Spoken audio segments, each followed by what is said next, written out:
This video explains how to calculate the minimum and maximum values in a data frame by group using the R programming language.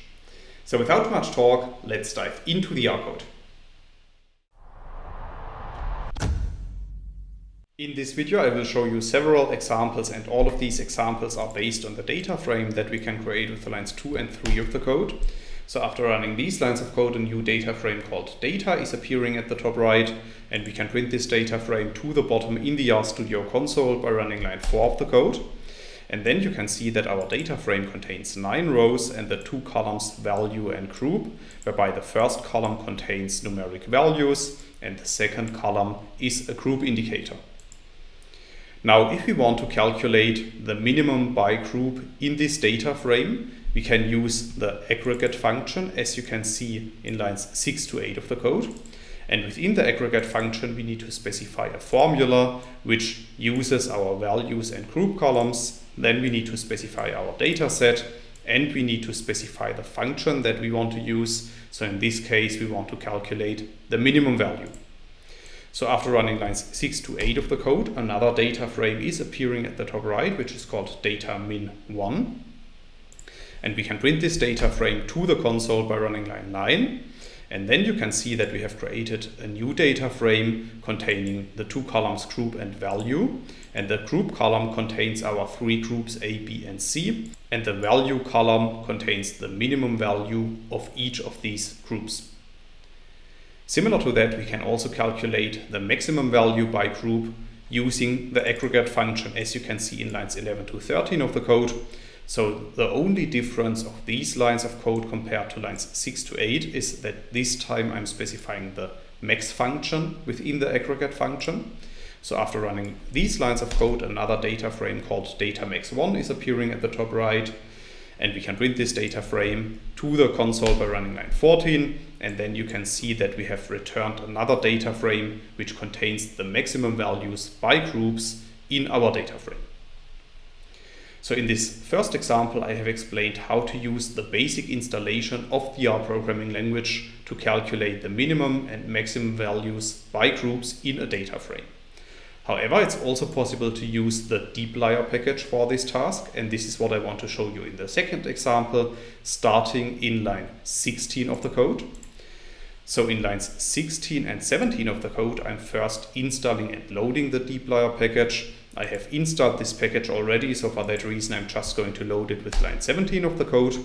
And then in the next step, in lines 19 to 22, I can use the group by and summarize add functions of the dplyr package to calculate the minimum value by group. And I'm storing the output of these functions in another data object that I'm calling data min2. So after running lines 19 to 22 of the code, this new data object is appearing at the top right, and we can print the content of our new data object to the console by running line 23 of the code. And then you can see that we have created a table object, and this table also contains our 3 groups in a first column and then the minimum values by group in a second column. Similar to that, we can also use the dplyr package to calculate the maximum by group, and we simply can replace the min function by the max function in this code, as you can see in lines 25 to 28. So after running these lines of code, another data object called data max2 is appearing at the top right, and we can print this data object to the console by running line 29.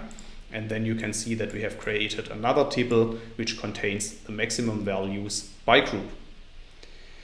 Now in this second example, I have explained how to use the dplyr package to calculate the minimum and maximum values by groups. However, we can also use the data.table package for this task, and this is what I will show you in the last example of this tutorial, starting in line 31. So in lines 31 and 32, I'm first installing and loading the data.table package. I have installed this package as well, so for that reason I'm just going to load it.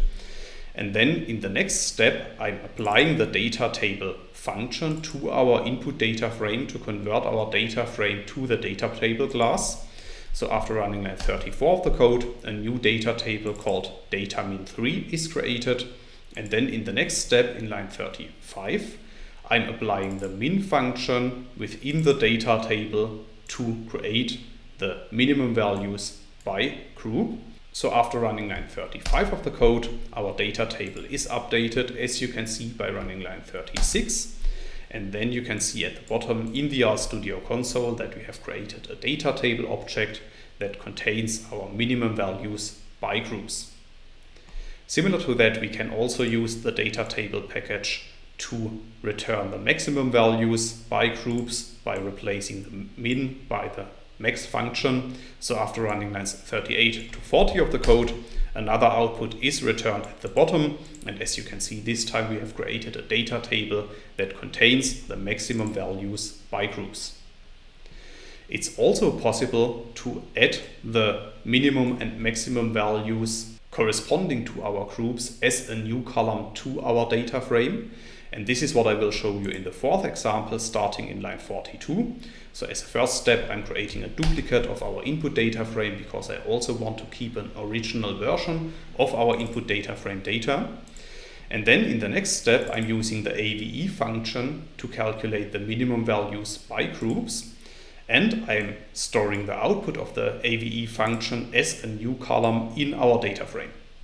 So after running lines 43 to 45 of the code, our new data frame data min4 is updated, and we can print our updated data frame to the RStudio console by running line 46. And then you can see that we have created a new data frame which contains our original data in the value and group columns. And in addition to that, we have appended a new column called min, which contains the minimum values by groups. Similar to that, we can use the max function within the AVE function to calculate the maximum values by groups and to add these maximum values to our data frame. So after running lines 48 to 52 of the code, another data frame is returned, which contains the maximum values by groups as a new column in our data frame. That's all I wanted to explain in this video. In case you want to learn more on this topic, you may check out my homepage statisticsglobe.com, because on my homepage I have recently published a tutorial in which I'm explaining the content of this video in some more detail. I will put a link to this tutorial into the description of the video so you can find it there. If you have liked this video or if you have any questions, let me know in the comments section below. I'll try to respond to all comments as soon as I can. Furthermore, make sure to subscribe to my YouTube channel to get notified about future video releases. I have already published about 500 videos on this channel and I'm releasing new videos on a daily basis. Thanks a lot for watching. See you in the next video.